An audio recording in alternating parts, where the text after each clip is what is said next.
इससे पहले डॉक्टर साहब आप फरमा रहे हैं कि अगर सारे कंबाइन कर लिए जाएं डिजास्टर्स, मिसाल के तौर पे मैंने 2005 में बहुत काम किया, देखा, मैंने लोगों का जज्बा भी देखा, 2010 में भी मैंने लोगों का बड़ा जज्बा देखा, और 2010 में यकीन कीजिए कि लोगों को एक रिक्वेस्ट करते थे तो लोग बाहर से मिलियंस भेज देते थे कि आप ये पैसे जो है ये हमारी तरफ से जिसको चाहे दे दें। अब वो नहीं हो सकता, वो भी हुकूमत ने बंद कर दिया।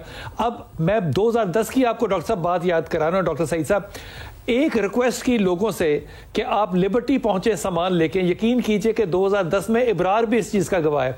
हमने को वहां पे 17 ट्रक जो हैं वो सुबह से शाम तक इकट्ठे कर लिए। इतने लोग आ रहे थे सामान लेकर, कैश लेकर, हर तरह की अच्छी चीजें लेकर, लेकिन हमने 2010 में भी ये डाके वाली चीज जो थी और लोगों को लूटने वाली चीज जो थी ये नहीं देखी।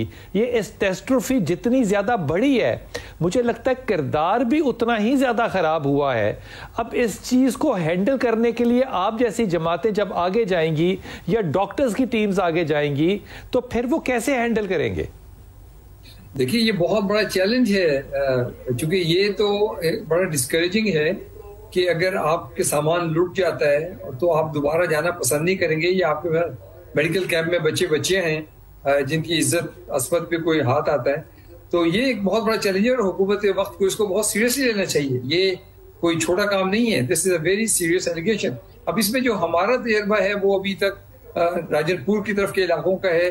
आई एम नॉट श्योर कि और उस इलाके में, जैसे कि दूसरे स्पीकर ने भी कहा, और अपर सिंध में भी एक इलाका, कुछ लोग हैं जो कि हिस्टोरिकली कच्चे के इलाके के डाकू या नॉन लॉ अबाइडिंग सिटीजन हैं।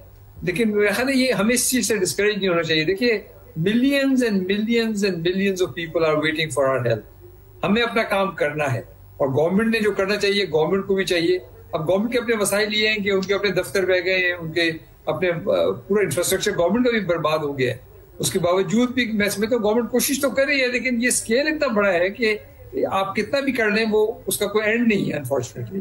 लिहाजा मैं समझता हूँ कि हमें इस पे गिव अप नहीं करना, हमें लोगों से बार बार मदद की अपील करनी है। हमें उन लोगों के फेसेस दिखाने हैं जो कि 3-3 दिन 4-4 दिन से जिन्होंने खाना नहीं खाया। Doctor unless you are an NGO, you can't ask the people who are living outside Pakistan. आप उनसे मदद नहीं मांग सकते, ना वो भेज सकते हैं। ये बहुत बड़ा फर्क 2005 और 2010 के बाद 2022 में आया है। नहीं, मैं थोड़ा सा बता दूं कि एज एन एनजीओ हम एक रजिस्टर्ड, पाकिस्तान किडनी इंस्टीट्यूट एक रजिस्टर्ड एनजीओ है जो कि यहाँ पे एफबीआर से भी रजिस्टर्ड है और इकोनॉमिक अफेयर डिवीजन से भी रजिस्टर्ड है। 14 ऑर्गेनाइजेशंस ने उसकी डिटेल इन्वेस्टिगेशन करके उसको सर्टिफिकेट दे दिया है। तो अब हमारा पैसा आ रहा है बाहर से एज ए एनजीओ। लेकिन आप जो लोग, आप जिनकी बात कर रहे हैं वो आम आदमी जो है, अभी हमारा प्रोग्राम देख रहा है, अभी इंग्लैंड से कॉल आती है, वो कहती है जी मैं कुतुब साहब आपको या भट्ट साहब आपको 500 पाउंड भेजना चाहता हूँ, वो नहीं भेज सकते। नहीं दे सकता, ये पहले नहीं था। बिल्कुल सही कह रहे हैं। ये कमाल नहीं है। डॉक्टर साहब ठहरिएगा, मेरे साथ रहिएगा। भट्ट साहब, ये जो मैं आपसे बात कह रहा हूँ, दो बातें हैं। ये बात जो मैं आपसे कह रहा हूँ कि वो नहीं भेज सकता, तो ये जो टेलीथॉनों में हमने अरबों रुपए इकट्ठे किए हैं, प्लेज हुए हैं, इकट्ठे नहीं किए, प्लेज हुए हैं, वादा किया गया। यार अल्लाह करे आप झूठ बोल रहे हो। नहीं, मैं ठीक बता रहा हूँ। मेरे पास वो जो हम इमरान खान ने ट्वीट किया, इमरान खान ने ट्वीट किया, उसने बताया कि 2.3 बिलियन इकट्ठा हुआ है शायद, बाकी जो लोगों ने कमिट किया वो जमा करवाएं। कैसे इकट्ठा हो गया? वो एनजीओ है, वो उन्होंने कहा कि जमा करवाएं। वो टेलीथॉन में देखिए, वो उन्होंने कुछ उसका सिस्टम, ये मैकेनिज्म बनाया हुआ है कि वो अपनी एनजीओ के साथ या अपनी पार्टी के साथ या अपने किसी इदारे के साथ जाएंगे थोड़ी ये पैसे। लेकिन वो इदारे जो से वो उन्होंने प्राइम मिनिस्टर रिलीफ फंड, वजीर आला का, क्योंकि वहां सीएम बैठे हुए थे, वो वजीर आला का रिलीफ फंड है उसमें डालने का कहा गया है। लेकिन ये बात अलग है उस चीज से कि जो वहां पर जो सिचुएशन है कि लोग जो पैसे भेज रहे हैं अभी तक उन्होंने प्लेज किए हैं। अब इसमें भी मुबैना तौर पर बहुत सारी कंस्पायरेसी थ्योरीज बन चुकी हैं कि बहुत सारे लोग कहते साथ वाले कमरों से फोन कर रहे थे। वैसे खुदा की कसम, जंगल में आग लगे ना तो जानवर इकट्ठे हो जाते हैं, मुल्क में आग लगे तो लोग नहीं इकट्ठे हो रहे, बट सामान इकट्ठा करते हैं, सामान इकट्ठा दूसरे का। मैं सारे को इंक्लूड कर लूं, लेकिन सवाल आपके पास जो छोड़ के जा रहा हूं ना साहब, इस पे आपने सोचना है वो ये कि क्या ये बात सच है? मुबैना तौर पे कहा जाता है कि जो वहां पे लोग बेसरो सामान बैठे हैं उनकी इज्जतें महफूज नहीं है। वापस आऊंगा, सारिम को पहले शामिल कर लूं। सारिम, ये बताइएगा कि इस वक्त लोगों को इमीडिएटली रिलीफ में क्या चाहिए? देखिए लाल भाई, एक तो लोग मिसगाइड बड़ा करते हैं और वो कोई और लोग नहीं, एनजीओ की बात कर रहा हूँ कि जी बिस्किट दीजिए, पकाने के लिए कोई जगह नहीं है, बिस्किट कैसे पॉसिबल है? हाँ। क्या जो इंसान है इस वक्त पानी के अंदर बैठे हुए, जब वो खुश्क जगह पे बैठे हुए हैं, बारिश नहीं हो रही, तो यकीनन पकाने के लिए जगह है। हाँ। और दूसरा ये, जब बारिश हो रही थी बिलाल भाई, उस वक्त भी ये लोग ऊपर दो ख्वातीन जो है वो कोई चादर ऐसी प्लास्टिक की पकड़ के खड़ी होती थी और नीचे एक खातून बैठ करके पका रही होती थी। तो इनको खाने पीने की चीजें चाहिए, ये बिस्किट वाले लोग नहीं है। वो फर्स्ट एड के तौर पे जिन दिनों में बहुत ज्यादा सैलाब था, अच्छी बात की, ये बिस्किट वाले लोग नहीं है। हाँ। जी, तो जिनको आपको पक्की रोटी देनी पड़ेगी। और बिलाल भाई, जो आपने बात की, बड़ी जबरदस्त बात की कि हमारे पैसे लाना मुश्किल किया हुआ है, जो साहब बोल रहे थे, बिल्कुल से हम भी रजिस्टर्ड है, हमें भी जितना, लेकिन रेमिटेंस के थ्रू बैंक ट्रांसफर आप बाहर से नहीं कर सकते, वेस्टर्न यूनियन, रिया, मनीग्राम, इन सर्विसेज को नहीं यूज कर सकते। और फैसल ईदी साहब की एक बड़ी अहम बात बताऊं, वो भी बेचारे इन्हीं चीजों को रो रहे हैं कि 2 लाख की बोर्ड मंगवाई है और 4 लाख रुपए मैंने ड्यूटी दी है। आप बताएं तो सही बिलाल भाई कि अगर इदारे काम करना चाहें तो उनको क्या काम के रास्ता दे रही है?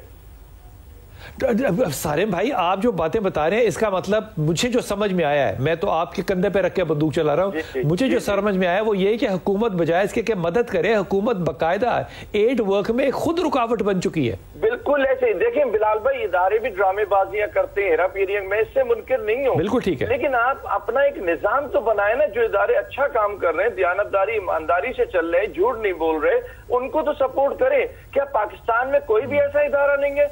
मैं अपनी बात ही नहीं कर रहा, मैं हर एक इदारे की, क्या कोई भी एक इदारा नहीं है सिवाय उस इदारे के कि अगर आपका इदारा है और आप गवर्नमेंट का हिस्सा है तो ठीक है, या आप गवर्नमेंट का हिस्सा आपने इदारा बना लिया तो ठीक है। अगर सारे मेरे साथ रहिएगा, मैं डॉक्टर सईद को इस बात में शामिल करता हूं। यकीन कीजिए कि इस वक्त जितनी एजेंसियां क्लियरेंस करती हैं ना एक एनजीओ के लिए, एक आम शरीफ आदमी जो है ना वो एनजीओ बनाने का तसव्वुर नहीं कर सकता बगैर, मैं वो लफ्ज नहीं इस्तेमाल करता जिसके बगैर, लेकिन अगर आपने अच्छा काम करना है तो ये बिल्कुल ऐसी बात है कि हज पे जाना है और आप वीजा जो है वो रिश्वत देके लिखवाएं। डॉक्टर साहब, मैंने 2005 में, डॉक्टर सईद साहब आपसे मुखातिब हूं, 2005 में मैंने आईवी लगाना भी सीखा, मैंने स्टिच लगाना भी सीखा, मैंने सर्जरीज भी देखी, मैंने लोगों को अपनी चादरें उतार के खवातीन को देते हुए भी देखा, लोगों के दरवाजे घरों के खुले हुए देखे। क्या ये सारा कुछ आज भी हम पाकिस्तान में इस मुसीबत की घड़ी में देख रही हैं लोगों के साथ? देखिए, हालात बहुत डिफरेंट हैं। जो आप जिसकी बात कर रहे हैं वो एक बहुत लोकली, थोड़ा सा इसको पहले डिफाइन कर लेते हैं। देखिए, वो जो ज़लज़ला था ना, वो एकदम बहुत हाई पीक पे जज्बात को लेके गया, बिकॉज बहुत सारे लोग मर गए, बहुत एक लोकलाइज्ड एरिया में था, हर आदमी बिल्कुल अपना जान दिल निशावर कर रहा था। मैंने 3 महीने गुजारे हैं 2005 में ज़लज़ले वाले इलाके में। अब इस वक्त बहुत डिफरेंट स्कोप है, यही पे बात अर्लियर कह रहा था, इस वक्त आधे से ज्यादा मुल्क पानी में डूबा हुआ है, बहुत से लोगों को खाना नहीं मिल रहा, लाखों, अभी तो हमें डैमेज असेसमेंट का भी कोई अंदाजा नहीं है। इसीलिए मैं कह रहा हूँ कि ये जो स्कोप है इसका बहुत बड़ा स्कोप है आगे रिकंस्ट्रक्शन, और वो तो बात की बात है, अभी हम खाना खिलाने और छत ढापने की बात इस वक्त कर रहे हैं। ये जो हुकूमती सतह पर सुनते हैं कि मिनिस्टर साहब आते हैं और वो कहते हैं जनाब 18, ये मैं मिसाल दे रहा हूँ, 18,613 लोग जो हैं ये मर गए, तो ये 8,613 जब वो कहते हैं तो 13 का तो फिगर बड़ा, उनका बड़ा क्लोज नेट होता है ना, जैसे उन्होंने गिन के किया है। तो ये सारे सर्वे कहां से आ रहे हैं? इनका जो फीडबैक का निजाम है वो इतना डिफेक्टिव है, हमें पता ही नहीं है, लेकिन चूंकि वो एक सरकार है, उनको कोई नंबर देना है, लिहाजा जो नंबर उनको वसूल हो जाता है वो दे देते हैं। स्कोप उससे बहुत ज्यादा है, बहुत ज्यादा स्कोप है उससे।